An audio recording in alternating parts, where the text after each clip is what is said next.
عن أنس بن مالك قال سمعت رسول الله صلى الله عليه وسلم يقول قال الله تبارك وتعالى يا ابن آدم إنك ما دعوتني ورجوتني غفرت لك على ما كان فيك ولا أبالي يا ابن آدم لو بلغت ذنوبك عنان السماء ثم استغفرتني غفرت لك ولا أبالي يا ابن آدم إنك لو أتيتني بقراب الأرض خطايا ثم لقيتني لا تشرك بي شيئا لأتيتك بقرابها مغفرة۔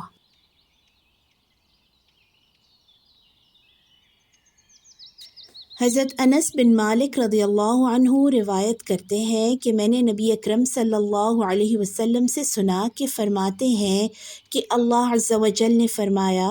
اے ابن آدم تو جب تک مجھے پکارتا رہے گا اور مجھ سے مغفرت کی امید رکھے گا میں تجھے معاف کرتا رہوں گا، خواہ تیرے گناہ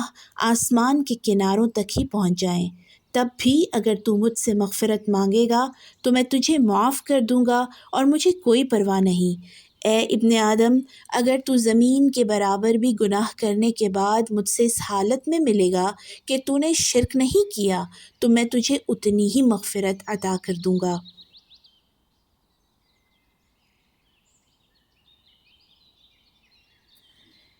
Anas bin Malik radiallahu anhu reported that I heard from the Messenger of Allah sallallahu alaihi wasallam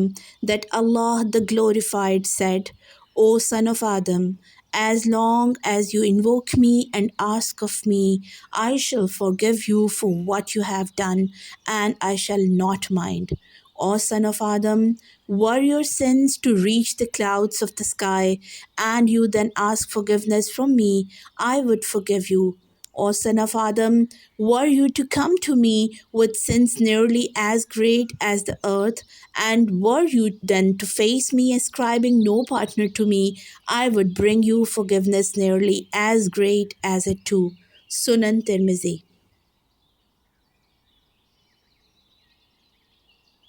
اللهم اغفر لنا وارحمنا وتب علينا لا إله إلا أنت سبحانك لا شريك لك۔